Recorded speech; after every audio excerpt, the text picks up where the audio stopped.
Ya, Assalamualaikum warahmatullahi wabarakatuh. Satukanindonesia.com kembali hadir untuk Anda, yaitu di podcastnya yang luar biasa. Baiklah, langsung saja kita panggilkan host kita yang satu ini, yaitu ada Mas Chandra. Silakan Mas Chandra.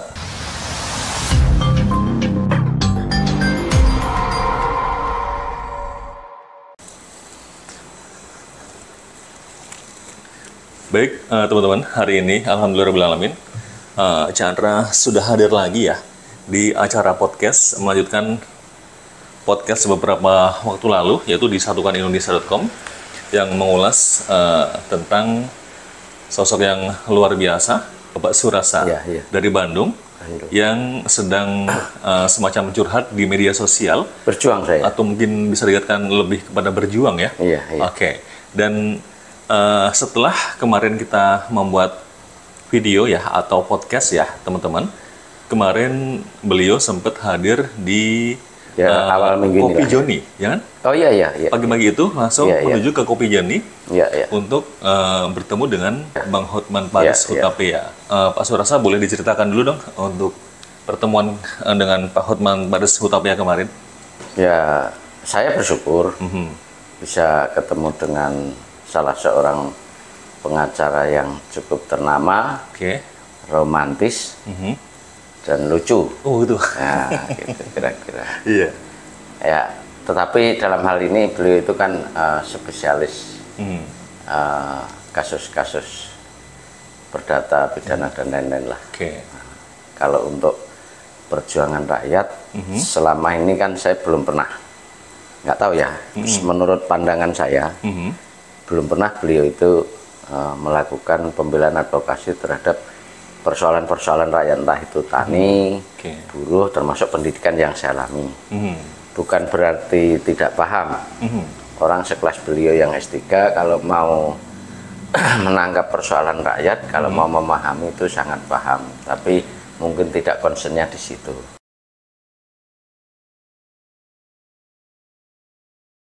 Baik. Nah, tapi saya lebih bangga dan bersyukur juga ada salah seorang aktivis yang cukup memahami, cukup tergerak, cukup baik juga, Pak Maruli Tuasi Laban, sarjana hukum, master hukum juga, yang mempunyai pandangan-pandangan yang saya rasa itu cukup solutif ya.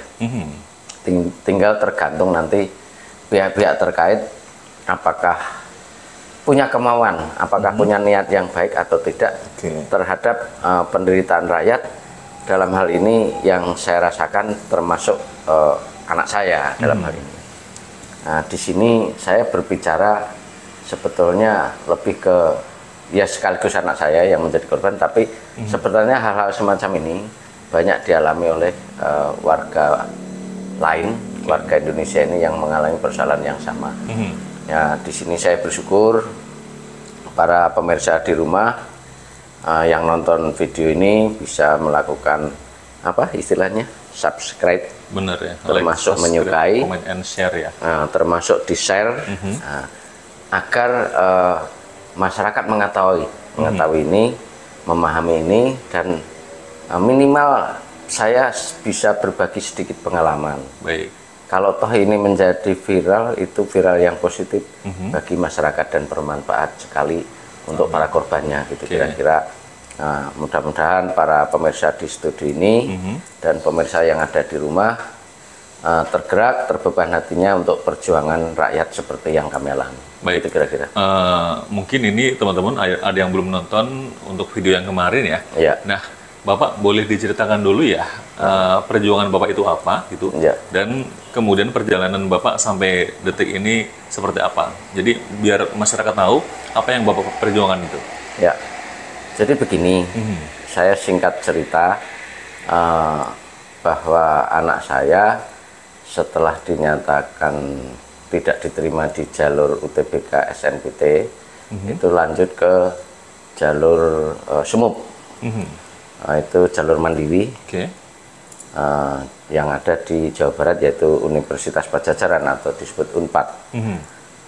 Saya di jalur itu ada dua pilihan.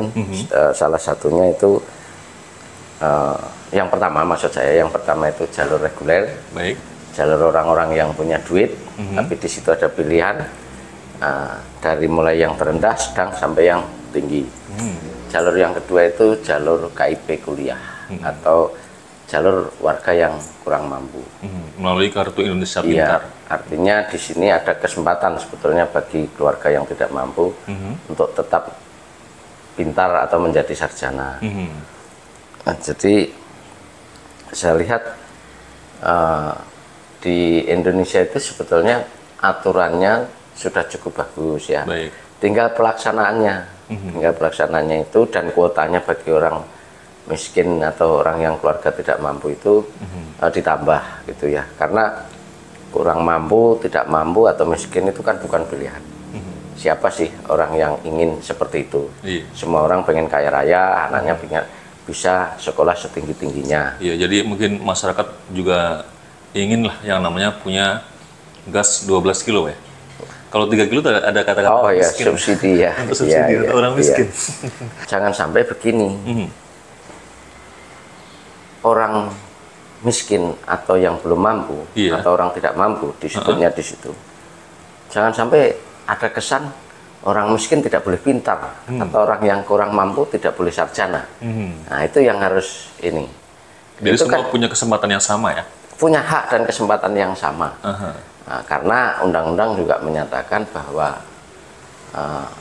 negara berkewajiban mencerdaskan bangsanya. Baik. Ketika itu anak saya itu ambil sebetulnya kan kita punya persyaratan lebih daripada komplit ya. Baik. Keterangan tidak mampu ada, keterangan tidak belum memiliki rumah ada, penghasilan di bawah standar juga ada. Iya.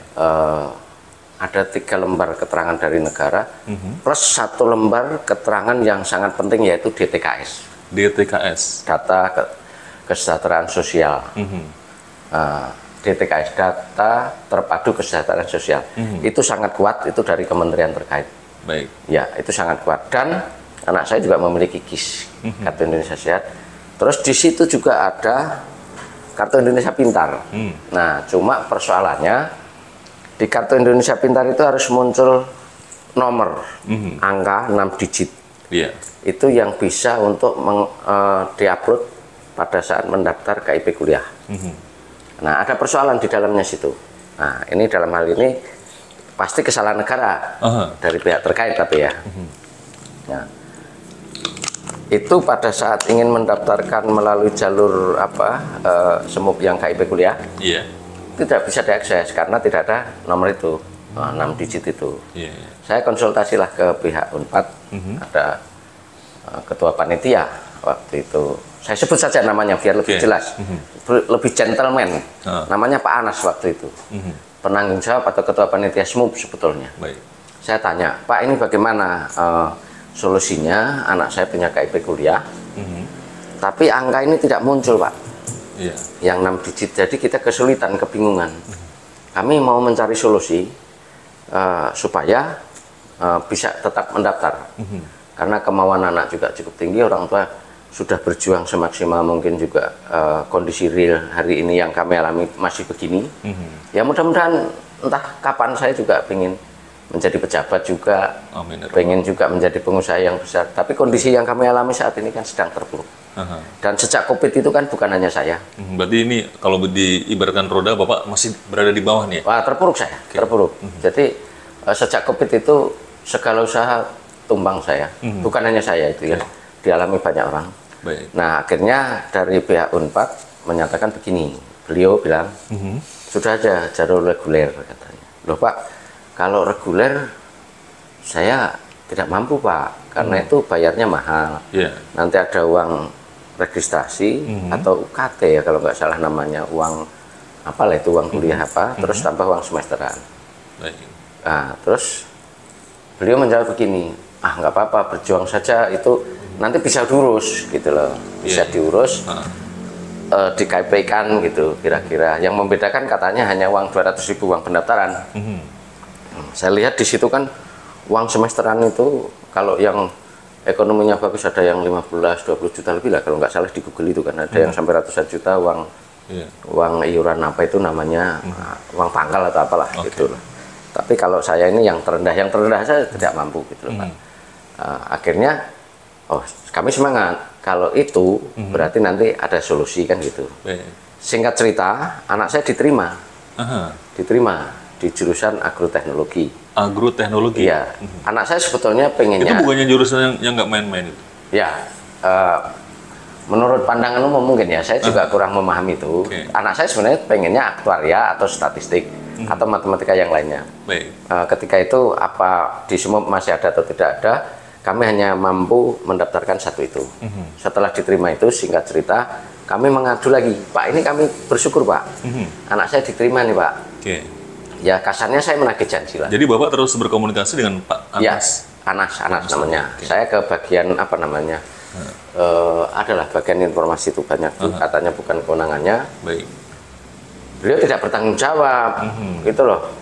Saya jujur ya, 2 kali datang sebetulnya saya sudah dengan sabar, dengan rendah hati. Naik tangga itu saya udah ngos-ngosan sebetulnya. Ngos-ngosan di atas, beliau duduk enak, saya berdiri. Saya di lembaga pendidikan, perguruan tinggi, etikanya itu saya sudah tidak senang sebetulnya. Tapi saya coba rendah hati, apalagi saya yang butuh ya. Nah, malah beliau jawab, siapa ya yang salah? Kalau orang yang bijak dan mengerti penderitaan saya, kan diarahkan, coba ke sana atau bagaimana. Langsung pergi begitu saja. Nah, ada salah seorang mbak-mbak atau ibu-ibu muda yang ngejar, Pak, gini. Nah, nanti coba ajukan ke helpdesk. Helpdesk itu kata anak saya itu hanya untuk yang ada di websitenya. Ya, itu Pak juga nggak bisa diakses. Dicoba berkali-kali nggak bisa. Saya minta tolong ahlinya juga nggak bisa. Nah, kita kebingungan. Ruang-ruang lain nggak ada. Terus, tapi anak saya kan punya keinginan itu gitu loh Pak. Nah, ini Pak, yang uang UKT atau uang pangkal itu ya, uang registrasi itu sama semesteran itu.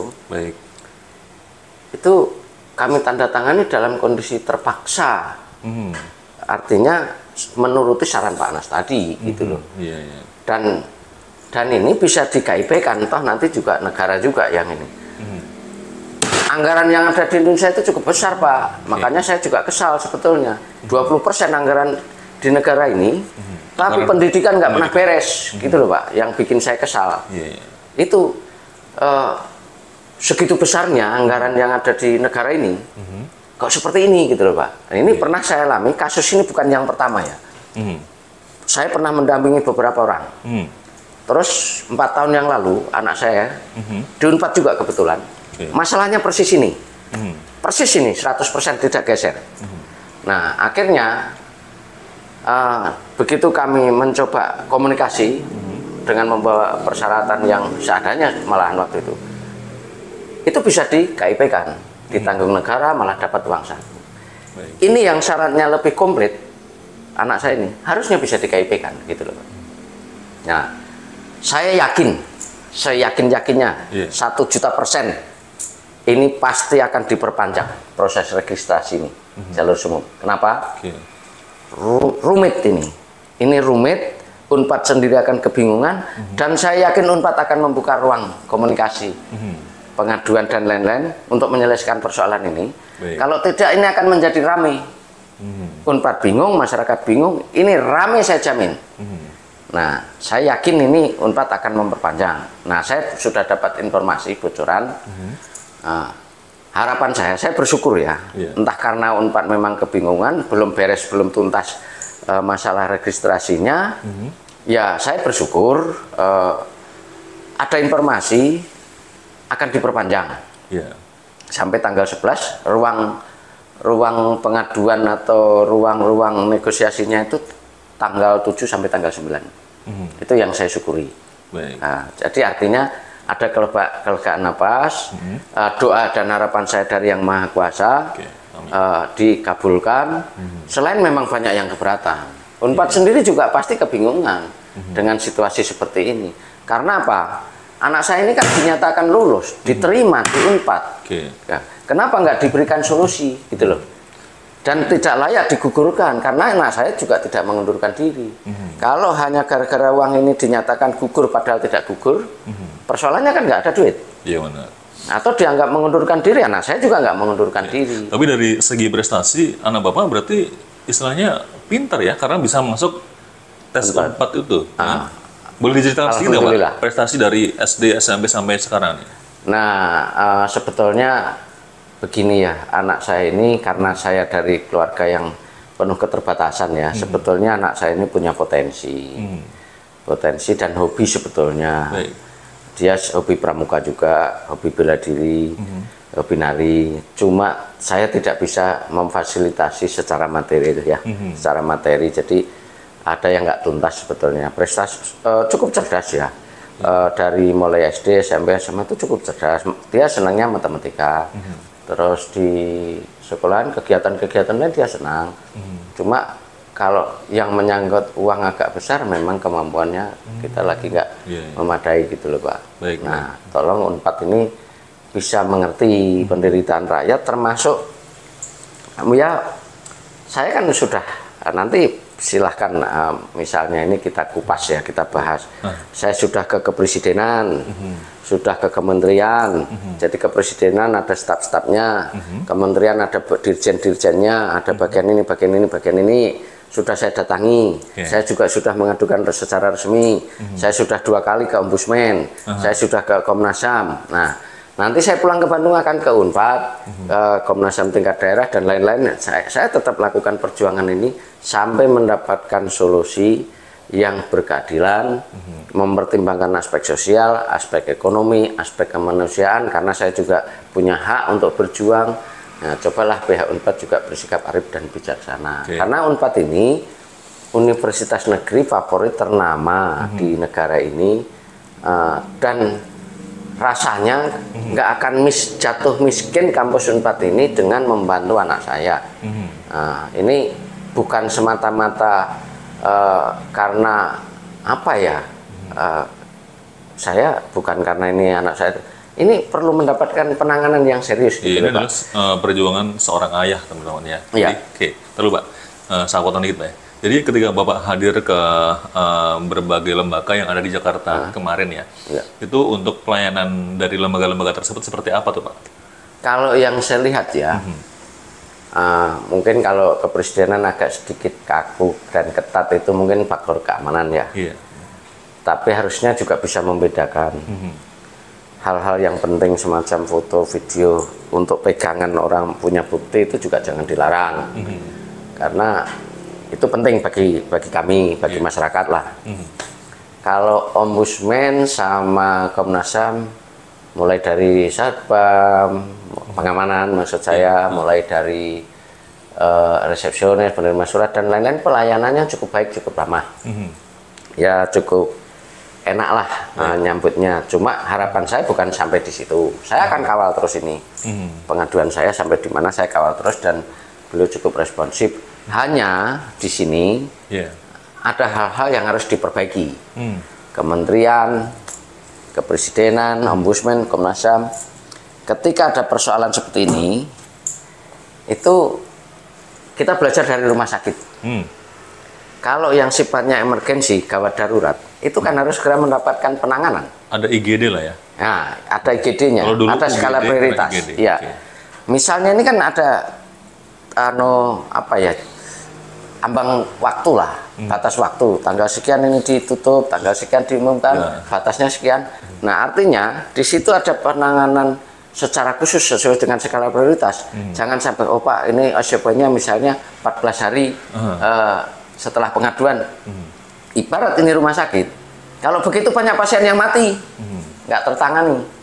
Misalnya ini nyawa seseorang, ibarat ya, ini sampai tanggal 9, nunggu karena prosedur SOP, nunggu sampai tanggal ya mati orang. Harusnya ada emergensinya, gitu loh, dan harus serius. Berarti ada peraturan, ada kebijakan oleh Pak? Saya rasa itu tidak ada payung hukumnya itu, saya rasa ya. Saya rasa memang harus peraturannya tetap ada IGD tadi, instalasi. Kalau itu ada payung hukumnya, hukum itu kan dibuat untuk kebaikan. Baik. Untuk mengatur ya, untuk hal-hal yang demi keadilan, demi kebenaran. Kalau seperti ini, rubah itu. Pola-pola semacam itu merugikan rakyat, menindas rakyat, menghancurkan rakyat itu. Jadi saya minta tolong salah seorang sahabat ya, di KSP sana, kalau di Deputi 2 ada yang menangani bidang pendidikan namanya Pak Trisantoso itu. Saya sebut saja namanya. Biar Pak Trisantoso juga kalau nonton ini juga bisa menindaklanjuti. Deputi 2 yang menangani bidang pendidikan itu Pak Trisantoso di Kepresidenan.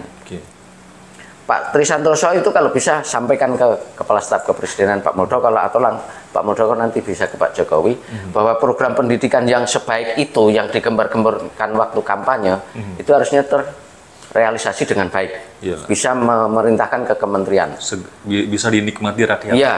Apa susahnya kalau presiden yang bicara? Kalau saya rakyat tertindas begini Pak, korbannya begini, orang kecil gini, boro-boro Pak, untuk seperti itu gitu loh Pak. Tapi jangan salah, ketika dulu ya, ini saya ulangi lagi, dulu itu masih sedikit orang yang awal-awal ya, 2014 Pak Jokowi masih gubernur DKI ya. Saya itu salah seorang yang menginisiasi, mengumpulkan warga miskin, sebagian buruh, pedagang kaki lima apa, bikin deklarasi se-Bandung Raya, bikin deklarasi di kota sampai Kalimantan Tengah, di Jawa Tengah, itu biaya sendiri Pak. Saya berkomunikasi, saya terbantu atribut kampanye saja lewat Pak Luhut Binsar Panjaitan waktu itu melalui almarhum Mayor Jenderal Haryono, purnawirawan ya. Dengan senang hati berharap ini sepertinya pemimpin yang baik. Setelah terpilih kami nggak seperti yang lainnya, nggak minta jatah jadi menteri, komisaris, wakil menteri atau minta bantuan, tidak. Seperti inilah yang kami harapkan, kebijakan tentang pendidikan apa itu yang kami harapkan. Ini hari ini Pak Jokowi, Bapak Presiden yang saya hormat, yang terhormat, anak saya jadi korban Pak. Nah ini mohon maaf Pak, jangan kalau misalnya kayak Rocky Gerung yang jadi masalah gitu langsung direspon gitu loh. Kalau saya beda Pak, saya pendukung Bapak malahan. Nah yang hari ini menjadi korban, Bapak harus berkewajiban bertanggung jawab Pak. Penyelenggara negara, presiden lagi, orang nomor 1, kepala negara yang dengan sekejap bisa membuat kebijakan yang bermanfaat bagi masyarakat. Perintahkan itu Menteri Pendidikan, Kebudayaan, Riset dan Teknologi Pak Nadiem Makarim itu. Nah, nanti ada dirjen-dirjen di bawahnya. Jangan sampai ini sepenuhnya diserahkan ke pihak Unpad, kewenangan dari Unpad itu kan di bawah kementerian terkait itu. Nah, tinggal diperintahkan, diinstruksikan, ini ada persoalan begini-begini, ini susulkan jadi KIP apa dan sebagainya. Bukan diserahkan ke Unpad tanpa monitor, terus ketika ada persoalan begitu Menteri tidak bertanggung jawab. Nah, stafnya ini juga staf Pak Menteri ini, para stafnya ini menjalankan tugas yang tidak ada manfaatnya bagi masyarakat. Negara mengeluarkan gaji juga cukup besar, termasuk ombudsman ini kan termasuk lembaga negara penting gitu loh Pak, yang bisa mengadukan ya saya pengen tahu nih sejauh mana nih ombudsman bermanfaat bagi masyarakat terhadap ini, termasuk kalau tidak salah ya nanti mohon dikoreksi, termasuk bagian daripada pelayanan publik. Ombudsman itu kan bisa mungkin ya saya kalau yang itu kurang memahami, mungkin bisa mengeluarkan rekomendasi ke presiden, menteri sama Unpad mungkin, atau memberikan rekomendasi kepada menteri terhadap persoalan saya ini, gitu loh Pak. Kalau misalnya kayak DPR, khususnya Komisi 10, waktu saya datang itu ribet sekali, baru pintu gerbang. Saya kan jalur rakyat, kalau orang penting kan jalan tol, saya jalur rakyat agak ribet. Nggak boleh pakai map, katanya harus amplop lari keliling dulu. Jakarta ini ngeri pakai Gojek apa. Untung ada teman-teman yang kadang membantu saya, dapat amplop selain Pak, coba ditelepon dulu yang mau ditemui. Nah, saya nelpon siapa? Nah, adalah sebagian yang kenal. Tapi saya tanya, ada persoalan apa Bu? Ini seluruh anggota dewan katanya semua reses sampai tanggal berapa ya? 14 atau 15 kalau nggak salah ya. Berarti sedang tidak ada di kantor lah. Ya. Seperti itu. Nah, terus setelah reses ada pidato kenegaraan. Artinya kesempatan saya mengadu itu kan rumah rakyat. Tanggal 16 Agustus itu ya. Ya. Kadaluarsa Pak. Ketika itu aja sampai tanggal 2, 4 itu penyelesaian registrasi ini untuk diperpanjang. Diperpanjang pun itu juga nggak menjadi persoalan. Nggak menjadi solusi bagi kami. Jadi gini loh. Masukan saya ke lembaga tinggi negara kayak DPR itu, kalau ada persoalan terus para wakil rakyat ini reses, turun menemui ke dapilnya, itu nggak salah menampung aspirasi ke pemilihnya. Tapi mbok ya satu, misalnya reses itu digilir, gitu loh, supaya ketika ada aspirasi ada yang menerima. Yang kedua, mbok ya lihat situasi dan kondisi. Ini musim pendaftaran anak sekolah SD, SMP, SMA sampai perguruan tinggi. Itu lihat situasinya dulu. Jangan ketika rakyat sedang susah, kesan yang saya tanggap, yang saya alami, sebenarnya Dewan ini tidak bermaksud menari-nari di atas penderitaan rakyat lah ya. Nah seperti ini nggak solutif Pak, atau ada perwakilannya, gitu loh, ada perwakilannya, atau dalam kondisi emergensi seperti ini, di situ ada tempat mengadu, gitu loh. Nanti Dewan bisa dihubungi, tidak harus di gedung itu, bisa lewat komunikasi. Bisa membuat kebijakan dari jauh. Iya, gitu loh, supaya orang tidak menjadi korban karena waktu ditinggal reses gitu. Kemudian saya bilang, terus untuk menyampaikan surat, bagaimana sekretariat Dewan ini? Orang sekretariat Dewan lagi jalan-jalan semua ke Bali. Saya bilang, jadi gedung sebesar ini nggak ada satu orang pun di dalamnya. Saya bilang, oh, ada Pak, kalau mau menyampaikan surat. Dari tadi yang saya omongin itu saya mau nyampaikan surat, saya bilang. Baru mulai direspon. Nah, terus saya yang penting surat saya ini tembus dulu, masuk ke dalam, diterima dulu. Mudah-mudahan surat saya lanjut. Nah, saya minta kawan-kawan aktivis pendidikan yang punya teman-teman jaringan para pejabat itu menindaklanjuti, ikut mengawal surat saya yang masuk Ombudsman, masuk DPR RI, masuk kementerian, masuk Komnas HAM, dan lain-lain ini, lembaga-lembaga terkait. Saya juga di Unpad nanti mau ke inspektorat juga, seperti apa gitu, Pak, kira-kira. Mudah-mudahan ini membawa hasil yang baik, menjadi pembelajaran bagi negara, bagi saya, bagi masyarakat secara umum, supaya negara ini maju, banyak orang pinter, nggak banyak permainan yang nggak jelas begini.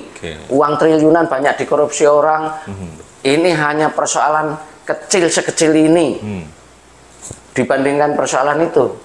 Kok lebih penting jalan-jalan ke Bali, anggarannya lebih besar. Gitu kira-kira Pak. Nah ini kan mungkin pemirsa juga penasaran nih Pak ya. Sebenarnya maksudnya yang Bapak perjuangan itu apa ya kan? Kemudian isi surat itu apa sih itu? Atau istilahnya kalau misalkan orang demo ya, itu tuntutan Bapak itu apa? Ayo, Pak. Oh sederhana. Ya anak saya ini sudah diterima di Unpad kok, udah jelas gitu loh. Hanya proses registrasi saja, banyak hambatan. Hambatannya apa? Nggak bisa dilanjutkan kalau nggak ada duit. Intinya nggak ada duit saja. Nah ini tidak terlalu sulit, hal yang gampang bagi pihak Unpad. Terus tempat saya mengadu itu tinggal dikasih tahukan ke Unpad, dikondisikan. Melihat kondisi real yang saya alami seperti ini tinggal di KIP kan beres, selesai kok. Dan itu bisa dikelola dengan baik. Ini saya alami bukan yang pertama. Sering saya ngarang, termasuk anak saya yang besar. Persoalannya begini, malah nggak sekomplit ini. Ini persyaratannya sudah super komplit. Nah, Unpad harus bijaksana. Saya ibaratnya dibunuh pun kalau nggak ada duitnya mau diapain? Gitu loh. Gitu kira-kira. Jadi apa ya, kepada para caleg ya, kemudian para orang-orang yang duduk di kementerian atau mungkin yang duduk di DPR MPR Pak ya, atau mungkin bahkan Bapak Presiden Jokowi pun ya, pada salahnya ini adalah salah satu rakyat yang sedang berjuang ya, untuk masuk ke perguruan tinggi. Yang namanya masuk ke perguruan tinggi itu adalah apa ya, sesuai dengan undang-undang itu kan, negara kan apa yang berkewajiban untuk mencerdaskan kehidupan bangsa rakyat ya. Dan anak saya kalau pinter bukan hanya bermanfaat bagi dia masa depannya, itu juga bermanfaat bagi negara ini. Terus membawa harum nama kampus. Saya bangga sebetulnya dengan Unpad, saya bangga. Cuma cobalah bisa arif dan bijaksana, mempertimbangkan aspek kemanusiaan, hak-hak orang, aspek ekonomi, aspek sosial yang sedang kami alami ini.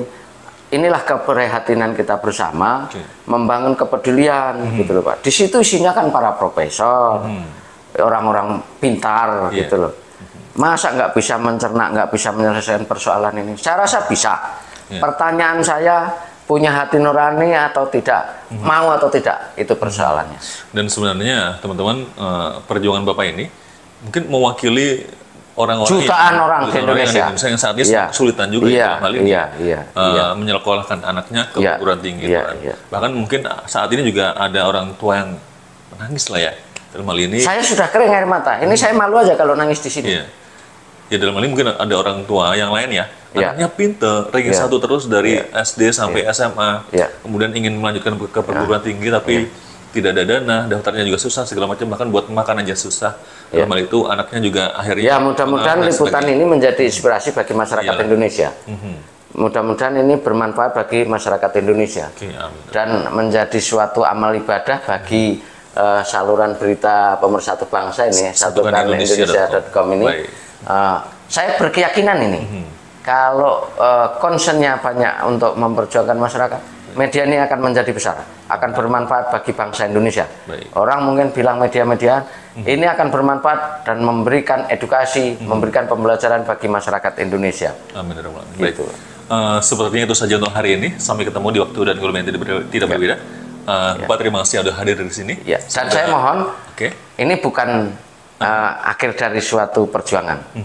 Saya selagi masih hayat di kandung badan, saya akan terus berjuang walaupun itu bukan anak saya. Saya enggak, ini yang kedua, bukan yang terakhir. Ini awal perjuangan saya. Saya tetap semangat selagi saya masih hidup, dimanapun ada persoalan kerakyatan, selagi hayat masih di kandung badan, saya tetap akan semangat terus berjuang walaupun hidup saya masih begini. Itu kira-kira ceritanya. Baik, terima kasih. Mungkin satu lagi, Pak. Harapan Bapak apa untuk Indonesia ke depan? Diperbaiki. Kalau polanya seperti ini, siapapun presidennya, siapapun menterinya, siapapun rektornya, siapapun wakil rektor dan lain-lain, tidak ada gunanya. Baik. Saya nggak yakin. Diperbaiki sistemnya. Yang penting punya hati nurani. Jangan prosedur, jangan peraturan, jangan SOP, jangan apa. Selagi itu baik dan bermanfaat bagi masyarakat, bantulah masyarakat. Baik. Teman-teman, camkan itu. Saya Chandra. Assalamualaikum warahmatullahi wabarakatuh.